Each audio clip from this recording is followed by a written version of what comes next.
राधे राधे दोस्तों, आपका स्वागत है हमारे इस विद्या भक्ति चैनल पर, जहां हम आपको भाव विभोर करने वाली धार्मिक कहानियां और भक्ति ज्ञान लेकर आते हैं। पिछले भाग में हमने देखा कि संध्या का एक छोटा सा दीपक जीवन में कितने बदलाव ला सकता है, और अब इस पार्ट 2 में कहानी का वो असली सार आपके सामने आने वाला है, जिसे जानकर आपके मन में एक नई शांति और एक नई प्रेरणा जाग उठेगी। तो चलिए शुरू करते हैं इस दिव्य कहानी का वो हिस्सा जो आपके दिल को जरूर छू जाएगा। अब आगे की कहानी सुनिए। लक्ष्मी माता के वहाँ से जाने के बाद सुशीला की आंखों से आंसू रुक ही नहीं रहे थे। उसने वहाँ पर सिर झुकाकर प्रणाम किया। उसका हृदय शांति और आनंद से भर गया था, क्योंकि वह क्षण उसे यही अनुभव करा रहा था कि मानो सच्ची भक्ति का आशीर्वाद मिल गया हो। दोस्तों, आगे भगवान श्री कृष्ण नारद जी से कहते हैं, हे देवर्षि, वह संध्या तो सुशीला के लिए जैसे किसी चमत्कार की रात थी। अगले दिन जब सुबह हुआ, रामेश्वर की आंखें खुली और उसने देखा सामने का दृश्य बहुत ही अद्भुत लग रहा था। जहां कल तक उसके घर के सभी कोने सूने सूने लग रहे थे, वह आज अनाज से भरे हुए थे। धान, गेहूं, चावल और सब्जियां सब व्यवस्थित रूप से रखी हुई थी। घर के आंगन में एक अद्भुत और मधुर सुगंध फैली थी, मानो बसंत ऋतु का मौसम उसके आंगन में उतर आया हो। वातावरण में ऐसी शांति और दिव्यता देखकर उसका हृदय बहुत ही आनंदित हो उठा। रामेश्वर ने आश्चर्यचकित होकर इधर उधर देखा, पर उसे कुछ समझ नहीं आ रहा था। आखिर यह सब कैसे हो गया? वह तुरंत अपनी पत्नी के पास गया और कहने लगा, यह सब कैसे हो गया? कल तो हमारे घर में अनाज का एक दाना नहीं था। यहाँ अन्न की कितनी कमी हो रही थी। ऐसा कैसे हो सकता है? सुशीला के चेहरे पर मुस्कान थी। उसने बहुत ही विनम्र भाव से जवाब दिया, स्वामी, यह किसी मनुष्य का काम नहीं है। यह उस दीपक की कृपा है जिसे आप व्यर्थ समझते थे। वही दीपक जो हर संध्या प्रभु के चरणों में अर्पित होता था। उसी की कृपा से माँ लक्ष्मी कल स्वयं मेरे घर पर आई थीं, और उन्होंने यह आशीर्वाद दिया कि यह दीपक कभी नहीं बुझेगा। उनके इस आशीर्वाद के कारण यह चमत्कार हुआ है।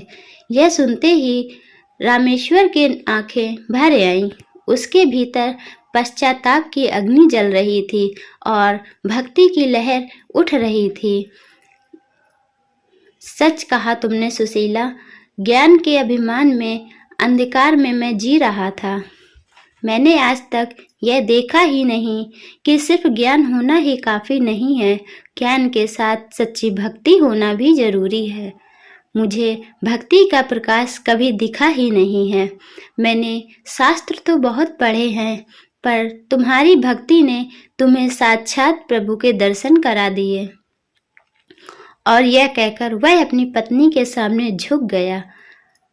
बोला, आज से मैं भी तुम्हारे साथ संध्या का दीपक जलाऊंगा। यह दीप अब केवल तुम्हारे ही नहीं, बल्कि हम दोनों के जीवन का उज्जवल दीप बनेगा। दोस्तों, उस दिन से रामेश्वर और उसकी पत्नी सुशीला दोनों ने समय पर संध्या दीपक प्रज्वलित करना शुरू कर दिया। ऐसे ही दिन बीतते गए और उनके जीवन में सुख, शांति और समृद्धि फैल गई। उनका घर जहाँ कभी दुखों की छाया में था, अब वहाँ भक्ति का प्रकाश फैल गया था। धीरे धीरे यह चमत्कार पूरे नगर में दिखने लगा। सभी पड़ोसी पूछने लगे, यह सब कैसे हो गया? सुशीला सभी से यही बात कहती, संध्या का दीपक केवल घर को ही नहीं, हृदय को भी उजागर करता है। उसकी बातें सुनकर लोग प्रेरित होने लगे। देखते ही देखते पूरी अयोध्या नगरी की सभी महिलाएं एक साथ यह संकल्प करने लगीं कि अब हम भी संध्या का दीप प्रज्वलित करेंगी।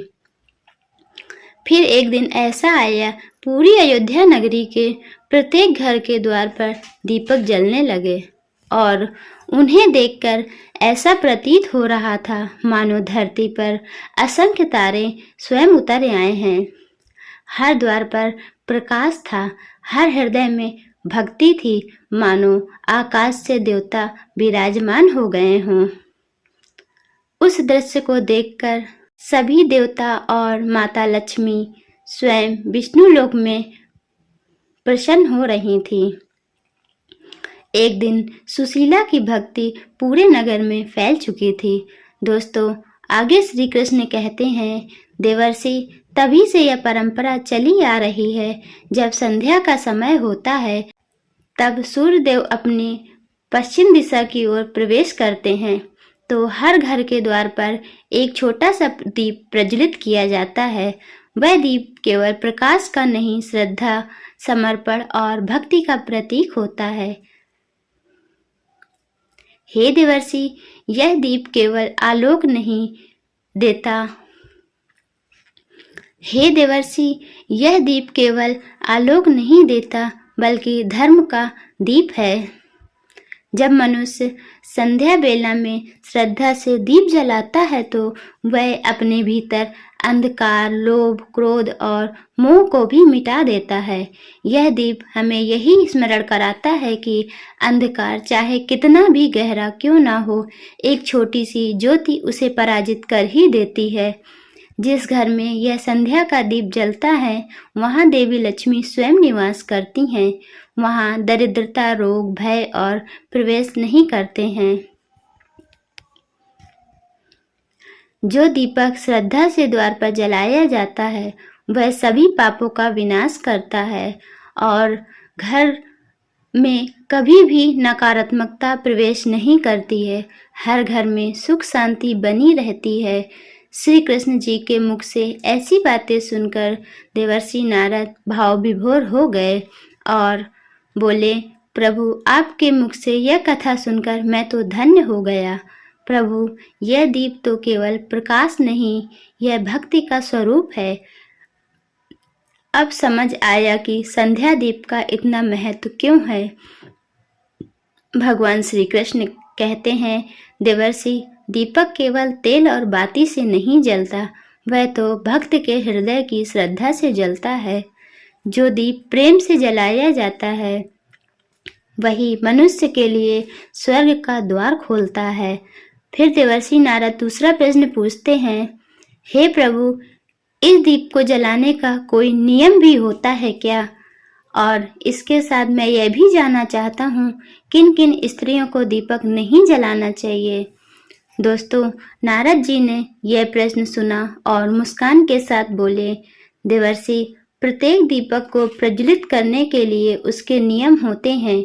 उसी प्रकार इस दीप का भी पहला नियम है, जब ग्रहण का समय हो उस समय दिया नहीं जलाना चाहिए, और दूसरा, जब तेज आंधी या तूफान चल रहा हो तो दिया नहीं जलाना चाहिए, क्योंकि यह अपशकुन माना जाता है। और तीसरा नियम यह भी होता है, जब घर में कलह, अपवित्रता या मृत्यु का शोक चल रहा हो तब इस दिए को प्रज्वलित नहीं करना चाहिए। दीपक जलाते समय एक विशेष बात का ध्यान रखना चाहिए। दीपक की लौ सदैव पूर्व या उत्तर दिशा की ओर होनी चाहिए। इससे धन और समृद्धि के आसार बनते हैं। इसके साथ ही दीपक में जो बाती होती है उसका भी ध्यान रखना चाहिए। एक बाती वाला दीपक मोक्ष की प्राप्ति के लिए होता है, 2 बाती वाला दीपक समृद्धि के लिए होता है और 5 बाती वाला दीपक सर्व सिद्धि व आरोग्य के लिए होता है। आगे भगवान श्री कृष्ण कहते हैं, देवर्षि, यह सब कर्म भाव और शुद्धता पर निर्भर करता है। दीपक केवल घी बत्ती का नहीं होता, वह तो केवल मन की पवित्रता का प्रतीक है। इस दीपक को कुछ अवस्थाओं में स्त्रियों को नहीं जलाना चाहिए। जब किसी घर में मृत्यु या जन्म हुआ हो तो उस समय यह अपवित्रता का काल माना जाता है। उस समय घर में कोई भी धार्मिक कार्य, पूजन, दीपदान आदि वर्जित होता है, क्योंकि उस काल में घर की ऊर्जा असंतुलित होती है और देवग उस स्थान से दूर रहते हैं। दूसरा, रजो धर्म में यह काल स्त्री के शरीर की स्वाभाविक शुद्धि का समय होता है। इस अवधि में स्त्री को विश्राम और स्थिरता दी जाती है ताकि उसका शरीर मन दोनों संतुलित रहें। इसलिए धर्म में कहा गया है, इस अवस्था में पूजा, व्रत या दीपदान नहीं करना चाहिए। जब शरीर की ऊर्जा पुनः शुद्ध हो जाती है तब वह इन कार्यों को कर सकती है। तीसरा, क्रोध, अशांति या शोक की अवस्था में जब स्त्री इन अवस्थाओं में हो तो उसे दीपक नहीं जलाना चाहिए, क्योंकि दीपक तभी प्रभावी होता है जब मन शांत और श्रद्धा से भरा हो। दुखी मन से जलाया गया दीपक प्रकाश तो देता है पर आशीर्वाद नहीं देता। दोस्तों, आगे भगवान श्री कृष्ण कहते हैं, देवर्षि, इस प्रकार से आज का प्रसंग समाप्त हुआ। आशा करते हैं आपको आपके प्रश्नों का उत्तर मिल गया होगा। तभी नारद जी कहते हैं, हे प्रभु, आपके द्वारा यह ज्ञान प्राप्त करके मैं तो धन्य हो गया।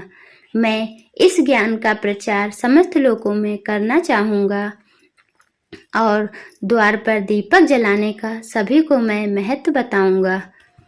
दोस्तों, अगर आपको यह कथा पसंद आई हो तो एक बार प्रेम से जय श्री कृष्ण जरूर लिखिएगा और हमारे चैनल को सब्सक्राइब कीजिएगा और इस